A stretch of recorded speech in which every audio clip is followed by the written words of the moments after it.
In today's video we're going to do a single crochet 4 together, essentially putting 4 stitches together. I'm going to show you what it looks like at the beginning of a row, and then I'll do a piece in the middle. To start, you're going to chain up 1. So the first stitch is right underneath. So you're just gonna go in, pull through, the next one, pull through, and you keep doing that until you collect 4. So because of the first loop that you started, there will be a total of 5 loops on the hook. Once you have all 5, you're gonna yarn over and pull through all of them, and that is 4 together.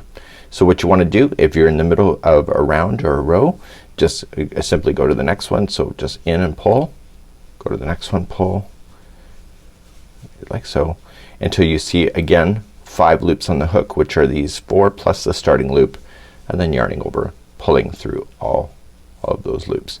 This is single crochet 4 together.